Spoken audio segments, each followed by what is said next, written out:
understand your marketing strategy and like the whole wheel and how the hub sits in the middle of that before you just start changing things. Yeah. A lot of times people just like, let's do a new website. And they don't realize that it probably wasn't the website that was broken.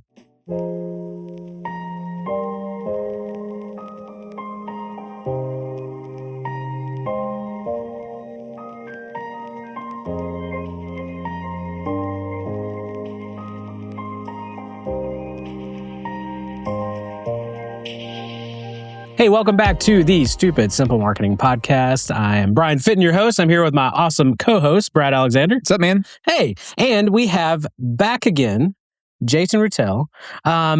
If you didn't get to listen to his first episode, definitely go back and listen to that. But for those who didn't and are here, maybe stay here, listen to this one first, then go back. Yeah. But we had a great conversation about AI and where it's going. We tried not to get in the weeds too much, teeing that up, but we did a little bit, and that's okay. We're going to have another follow-up. We're just going to have him back again to go even more in the weeds. So yeah, you've already passed the test. We're going to have you back. But today we're going to be talking about website mistakes that a lot of marketers make. But before we jump into that, for those that have not listened or been introduced to you, give us your elevator pitch of who you are, what you do, who you serve. Yeah. Jason Ruttell, Creative Nomads. We build digital legitimacy for world changers. And so there's a lot of people who do incredible work, but don't look like it online. And we fix that. And a lot of times that's branding, websites, SEO, pay-per-click. Yeah, love it. That was great. It's fantastic. It's almost been through a StoryBrand. Something. I don't know. Like he knows what's going on. Yeah. That's good. Yeah. And I agree with that. There are so many people that, they are trying to be the world changers and the ones that are impact, but are bogged down by having to create websites and stuff like that and make sure their messaging is correct. And that's what you do. So thank you for what you do. So speaking of websites, this is kind of a lane of yours. We're really excited to kind of jump into that. What is kind of out of the gate? Set the scene where those listening, small marketing team, maybe a solo marketer, they're just trying to create a website that, one, they're just like, we just need to look nice, right? They kind of get into that space. But then all of a sudden they're realizing we're not making any money from our website and my boss is mad. And now I've got to go make money from my website, but I don't know how to do that. What would you say, kind of set the stage for us in those terms of how can we get clarity around our website? So what's kind of like opening statement, number one thing that you tell maybe your clients that you work with, what's the one thing that they need to look out for on their website specifically? Yeah, I think this is a little bit of almost a mindset shift in some regard, especially, and each of them are going to have different problems. But the big problem I often see is that people kind of look at a website as an all-in-one solution. And it's really meant to be like the hub of a wheel of marketing efforts. And it's meant to be an integral part of the entire system. Yeah. Right? And if you expect it to do everything, it's going to disappoint. Okay. Yeah. So what are some things that people might expect a website to do that it really isn't? You would say that's not what that's for.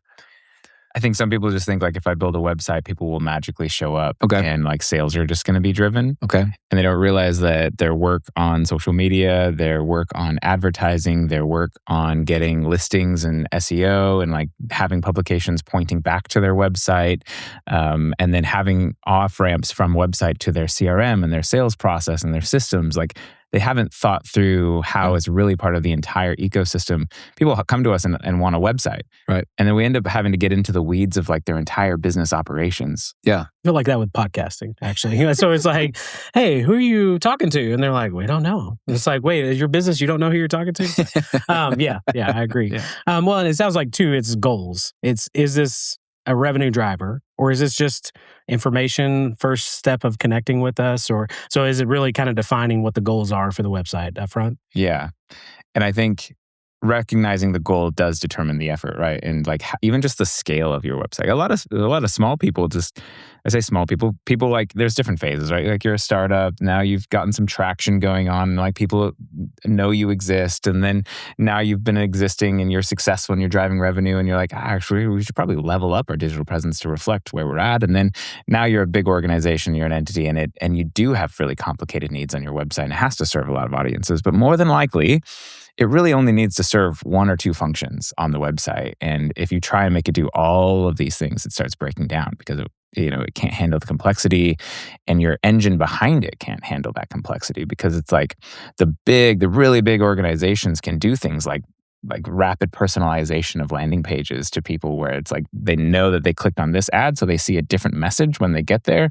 That's like at a really high scale that most people are not playing at. And so for the people who are not playing at that scale, they have to be a lot more intentional of what they're asking their website to do, because too many call to actions are going to cause people to like freeze and not take any action. Yeah, there's also I feel like I've interacted with clients on this where, let's just get that on the website, and it's like it's a flyer for an event they have, or we should probably put that on the website. And it's like,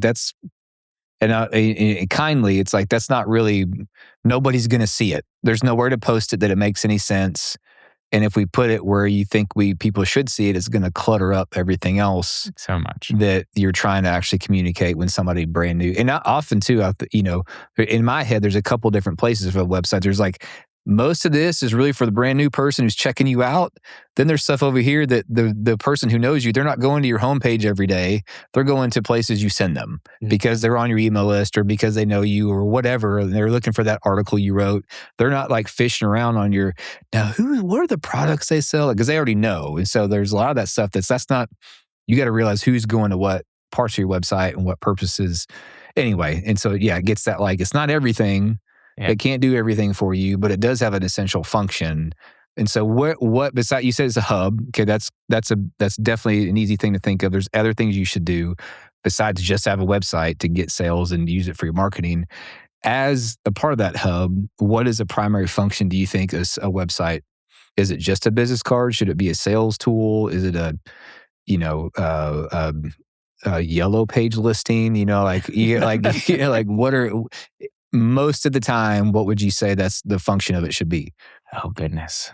I mean, so much of that goes back to the goal that you have for your website, right? Because the small business, let's just say you're a home services company, your primary function is going to be, do you show up in Google when someone is searching for your service locally to them? And when they get to your website, do they understand that you can solve their problem and can take immediate action? Okay. That's the whole function of the website for someone who's in like the local service business, because they just need leads and sales. And, Google is going to show them if it looks like the information on their website is answering the request that the person put into Google. It's like all the search engines, like search engine optimization boils down to, does your information answer the question in the best way? Because the search engines, Google, even ChatGPT, just wants to give the best results, so you keep using their platform. Right. And so it's like, if you give a bad result, they're like, that hurts them. It's their reputation, right? So that's like the reverse logic of that is just, does your website help answer those questions that you're trying to drive traffic for? Okay. That's for your local service. And if they get there, do they know that you're along? Like we've made this and seen this mistake before, where it's like we optimized for, so it's home automation, right? And they do home automation for like the cool like technology and home theaters and get the smart blinds. And we got on the first page of Google. They're on the first page of Google, but when you landed on the page as like the third result, like right there, it's top 3. That's where your targeting is. And we did that in just a few months, which is awesome, in Dallas, very competitive. But then you land on the page and it's just like a whole bunch of pictures of the city that we were ranking for. So like Highland Park, and it's just like a beautiful baseball field. And it's just like, this doesn't connect mentally to home automation services once I've got there. Yes, I ranked. Right. But now I get here, I'm like, what do you guys do? Right. Mm-hmm. And so like we had to completely like, good job SEO team, but bad job like conversion, like content team to say, once I got there, now what are we doing with that? And like optimizing it for conversion. And so clarity really goes into that piece of, are your pages clearly communicating? I think it's getting worse. But like statistics used to be you have 7 seconds to explain who you are. Then it moved to like 5 seconds to who you are. And now I think it's even less than that. But it's like you have less than 5 seconds to clearly communicate who you are, what you do, and how you help people. Yeah. And if you don't do that, they're going to like unclick. Yeah. Move on. Yeah. Yeah, we naturally do that. I mean, I do that as well. And I think we don't think about like using ourselves as an example. When I jump on a website, if I see a baseball field and I'm like, I'm looking for blinds, all right, I'm out. Yeah. Like that's maybe even faster than that. Like it's that's real. Talk to us about the $0 problem. Yeah. Well, I think it's that. What is the $0 I was about to say, I was like, feels like the transition where you're already talking about. I think that is the $0 problem, is like this is something you can fix that won't cost you any money. Okay. Like if you have access to your website and you know how to change words, Yeah.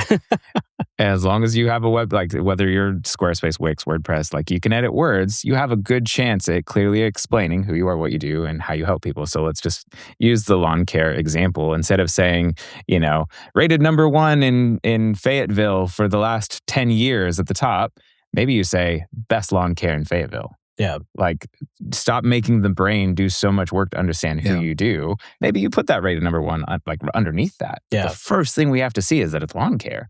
And it better be an image of someone mowing a lawn or keeping a lawn up to Not date. like Superman in a cape. Yeah.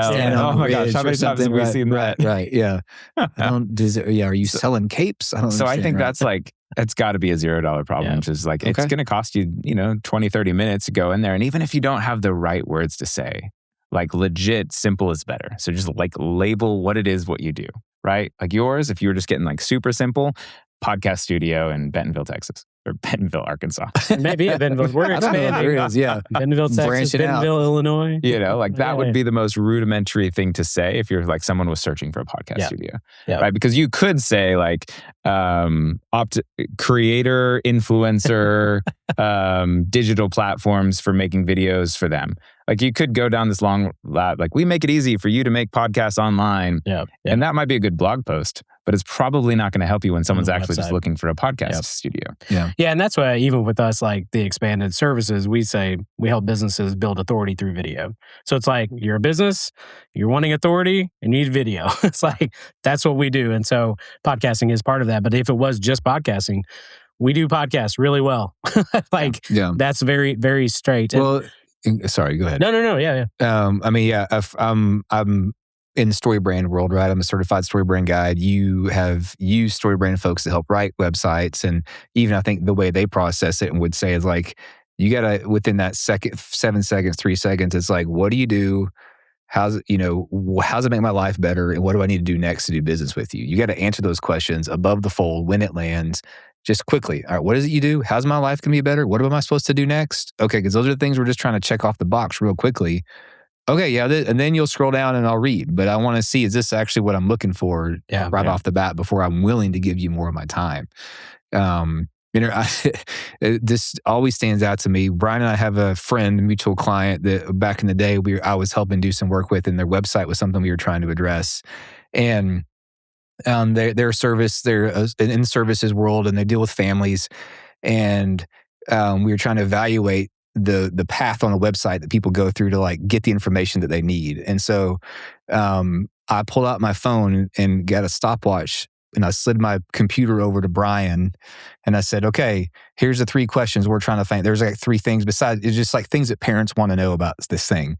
And I was like, okay, see if you can find the answers to these questions. And we hit start. And it took like 1 minute and 10 seconds, which isn't that long. But in the internet world, that feels like an eternity. There's kind of like nervous laughter in the room, like, ha, ha, ha, ha, ha. And it was like, you could feel it because you're like, this is taking him a while. And so you're trying to put yourself in a place of being a parent in this instant. Like, I'm trying to find these answers first. And it's like, don't give them a maze, and so help them find what they're looking for so they can take the action you're trying to get them to take. And clarity is a huge part of that for sure. Yeah. Well, and you talk about, we kind of kicked it off of like, people think I need to go make my website or update my website. A lot of times it is the redesign. Yeah. It's like, okay, now we need to move these blocks over here, and I've got to put this button here, and I got to tweak that color. It needs to be moved over just a little bit. It's like they spend all that time instead of rewriting their website with the messaging piece of it.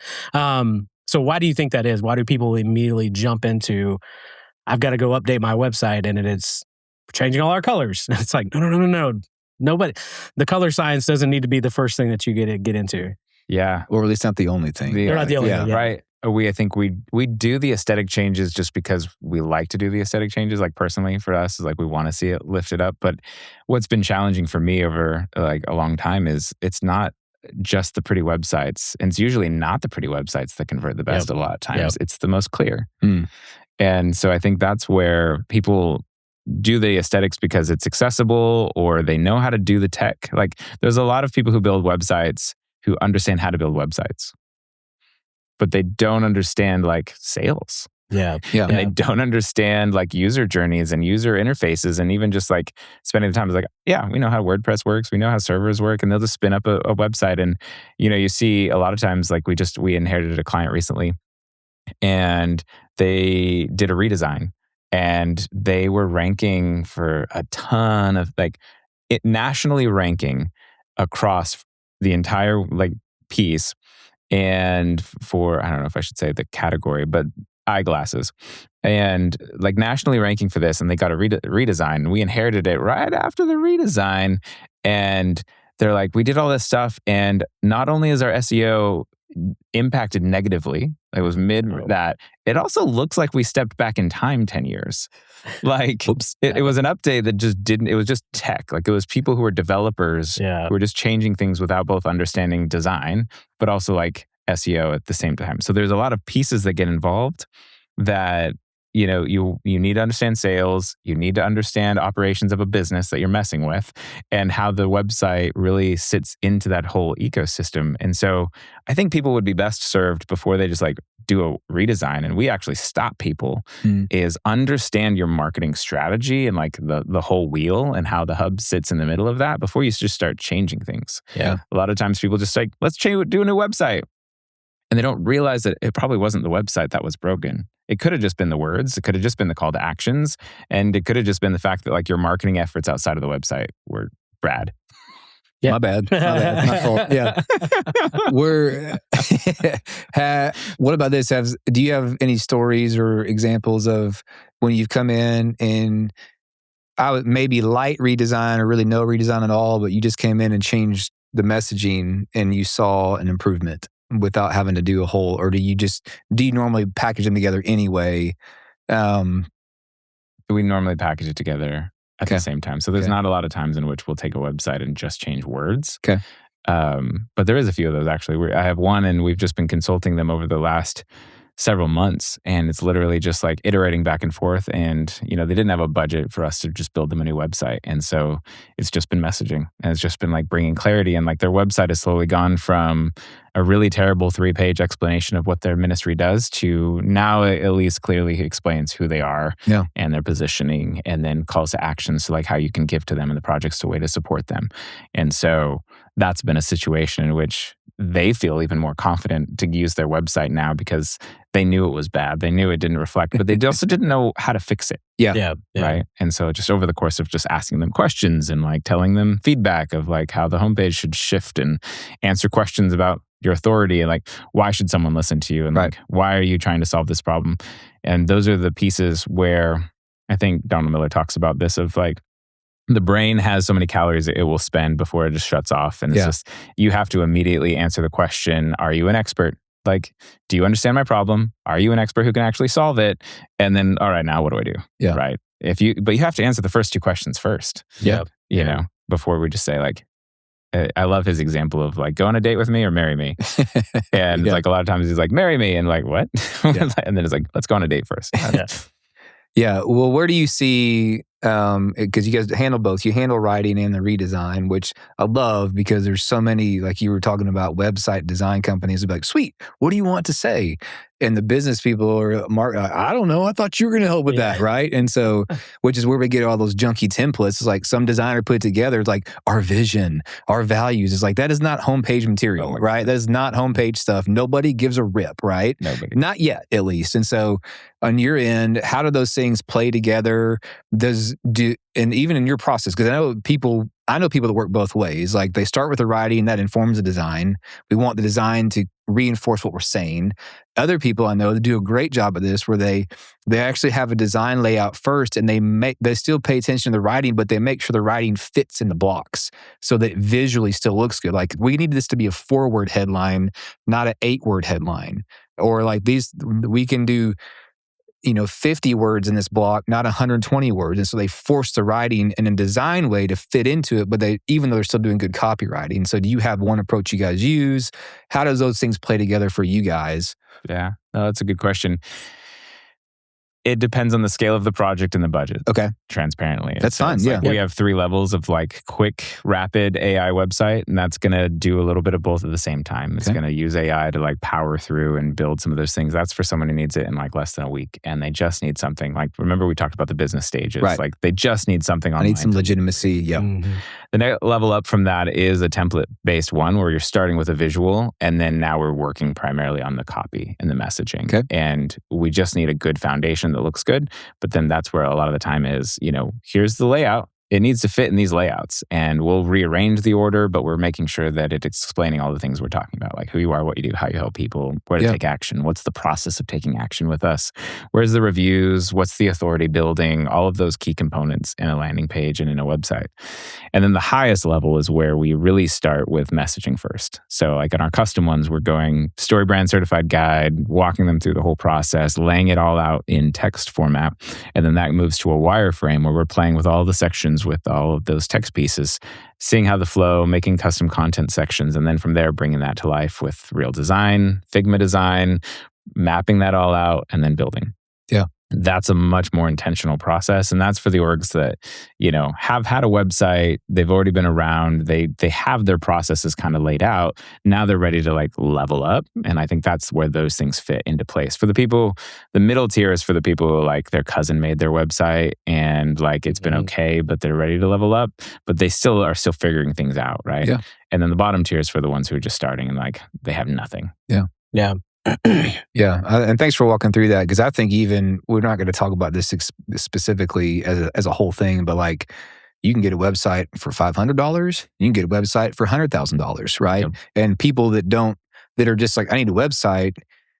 There's reasons why the prices are different, and it's not like, well, it all should be a flat. It's not like you're buying the exact same thing. There's more the experience and the output and the process involved that's going to be customized or not, or needs to be or doesn't. And so, yeah, that's a great way even to lay out how your process works, because that shows, 1 week, month, quickly, 2 months, whatever. And then over here, like we are full on, we're customizing completely. That obviously needs to be more expensive. Yeah. And that way. And I think that's, sorry. No, We're I'm just done. cutting each other off on this. I know. I hate you, Brian. Yeah. Hey, Yeah. Good job. We're going to leave Jason. all this in there. Yeah. So I think you're doing a great job of like, one, it's a good console call. So even if somebody was not a marketer listening to this, is not necessarily using your company, we hope you do. Contact Jason, please. But also, it's like, what am I supposed to look for when I am talking to somebody? If I'm not doing this all myself, I'm a marketer who's not a web designer, which you shouldn't be. You're a marketer. But that's for somebody else that should be doing it, right? And so in that space, I think you're able to say, hey, these are kind of the tiers that you should be looking at. Yeah. You're an established company. Okay, now we really do need to focus on our messaging before we do a full redesign. I think we talk about wasting money. I think you just helped a lot of people understand like, oh, okay, I'm not going to go waste that money to do a full, brand refresh, redesign, everything, and then have the potential of dropping in rankings, dropping in conversions, like all the things that I don't know that I would have even thought of. Yeah. So I'm not a website guy. So are there other ways that you're seeing even with people maybe, wasting money or anything like that? Yeah, no, those are great questions. And we try to take a consultative approach just to give options to people, because there isn't a one size fits all. And we had one question is like flags to look out for in a provider, where it's just like, man, the one thing I always tell everyone is like, make sure you always maintain ownership and control of your domain. Yeah. Like full stop, like end of conversation. Yep. They should never have direct primary access to that. They'll just give them a delegate access where they can kind of make some adjustments. But never let anyone buy the domain for you. Like, just don't do it. And that's going to save you a lot of headaches when you have a bad agency. Yep. Which unfortunately a lot of people have been there, right? Yeah. If they won't tell you how things are made and like their process, that's usually a bad sign as well. Like if someone hides things in their proprietary like service things, like there's not really a lot of proprietary ways to build websites. There's not like those kind of things anymore. And so really you're looking for someone who's transparent, who's honest, who's going to build things in a way. And the technology is so rapidly changing that depending on how you build things, there is an aspect of lock-in. So like, let's just say you've built your website on Squarespace. You're locked into Squarespace. You can't move that off of Squarespace. Yeah. You built it on Wix. You're locked into there. You build it in WordPress. A lot of times us as agencies will say, you're not really as locked in on WordPress. But truthfully, you're still locked into WordPress. There's just a lot more options in WordPress. Right. Like there's other WordPress agencies who can come in, and there's 16,000 different ways to host WordPress. So there's that, there's Webflow, there's 1,000 different options to build these sites. And every agency is going to have its specialty and it's their way of doing things. And it doesn't mean it's the best. It's just the best for them that they've built processes and systems around. And so you have to kind of understand where you are at as a business or an organization is like, are you okay with a lock-in? And I honestly think the timeline of your website should live for about 2 to 4 years. Just plan for a full new website every 2 to 4 years, which maybe some people think they've probably had their website for 10 years. And it generally shouldn't live that long just because of how much your business has changed in that amount of time. And like it no longer reflects who you are, what you do, and like the process to engage with you. And then just technology changes so fast. So maybe just plan that into your budget cycles. And so the other part of your question is like how to save money. Or where are people wasting money? Where are they wasting money? In a sense, Yeah, I think it's in those things. And then understanding like, I feel like buying a website is kind of like buying a car in that you end up having different features or different brand names or different like levels to it of class. Like, let's just call the Wix website is going to be your Honda Civic or your, Toyota Camry. And then like the next level up from that is a little bit more custom. And then that now you're at like maybe a Lexus. And then you can go up to a BMW. Yeah, those might be for some people. Mercedes, you're in the luxury class, and then above that might be your ultra premium cars with the Ferraris, Bentleys, and whatever else, and Lamborghinis, and what have you.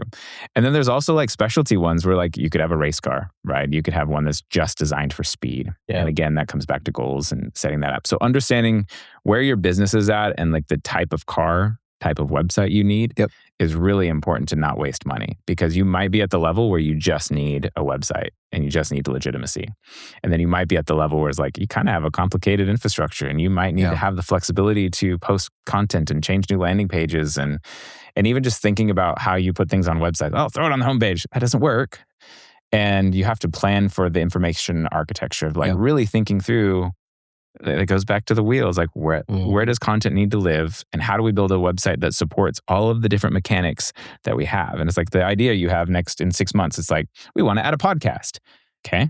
How are you going to talk about that? How is that going to fit into your website? And websites really kind of go downhill when you make changes to your marketing and changes to your system every 3 to 6 months, but didn't rethink the entire architecture or how it impacted that. That's where you just get like 15 cluttered options because you just kind of Frankenstein your website together because you never step back and say, how's this thing cohesively put together? Yeah.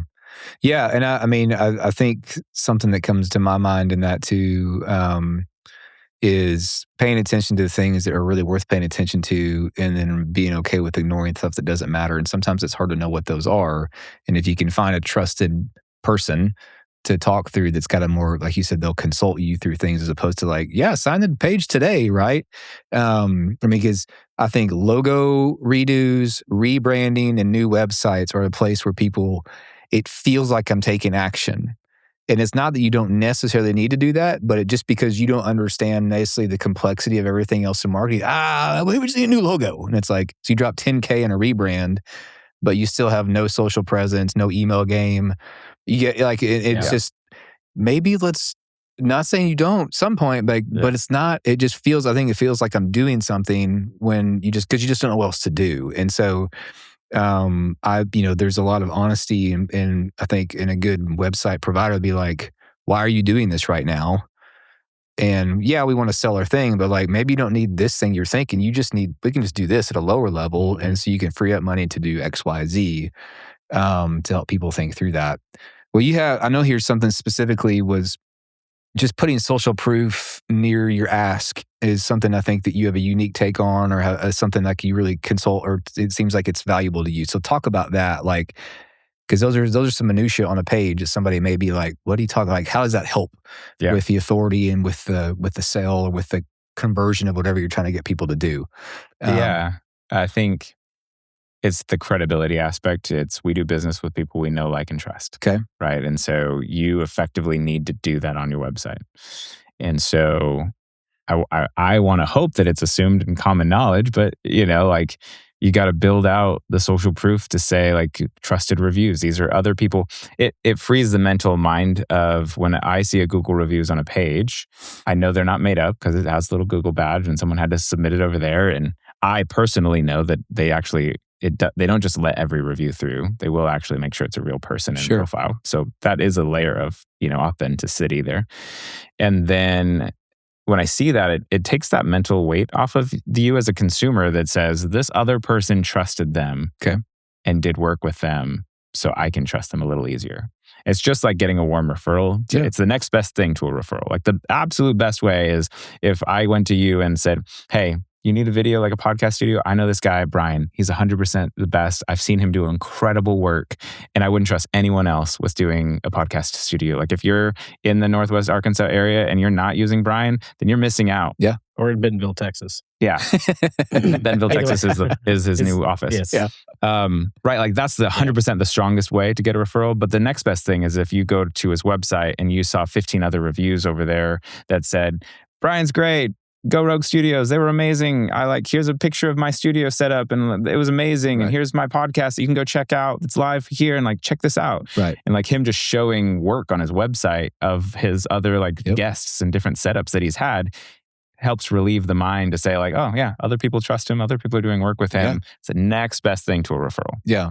And so even psychologically putting that near the place where you're trying to, on the page, hey, click here to schedule your call. Yep. If those are close to each other, it's kind of like, okay, I'll go ahead and do that. It just, as opposed to the button's only at the top or only at the bottom, the social proof is in the middle. Yeah. If they're near each other relatively, so that as they're scrolling through, it can help maybe reinforce some of that. Yeah, I think I go a little crazy on the call to actions on this. We will literally have every section. Every section pretty much has a repeated call to action. Sometimes we'll get tired of seeing it and we'll skip one section. Yeah.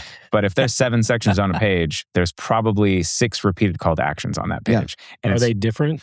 Sometimes we'll say the same word a little differently, start a conversation, schedule a call, just to trick the brain. Right. Because it is a little bit it's the same call to action. You want consistency in that. We wouldn't want it to say send an email, schedule a face-to-face call, stop by the office. Yep.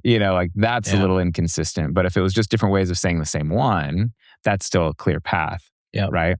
Yeah. Okay. Well, we always wrap up with hey, what's something you as a marketer can take action on today? You've listed quite a few, which is great. So kind of pick and choose. But yeah, 10 seconds. What's the one thing? The thing you can do in 10 seconds to fix your website is fix the $0 problem. It's go to your website and look at your hero section and answer the question, does it clearly say who you are, what you do, how you help people, and what is the one action that I'm asking people to take? Yep. Love it. Man, Jason, this is a great episode. Thanks so much for hanging out. Where can people find you? And you should go find him. Absolutely. Where can they book a call with you? Yeah, if anyone wants to have a conversation about digital legitimacy, you can find me at creativenomads.com. My email is jason@creativenomads.com. And I am the only Jason Rutel on LinkedIn. So if you look me up. That's RUTEL for those listening at home. Yeah, in Texas, it was either really easy because it was Rotel tomatoes, but Rutel. So just change the U, the O to the U. That really helped me out. Nice. Awesome. Well, hey, thank you so much for joining us today to dive into this conversation. Make sure that you're subscribed as well. So that way, when you come back around and we go deeper into AI, you'll get the notification. Yep. So thank you guys so much, and we'll see you next week.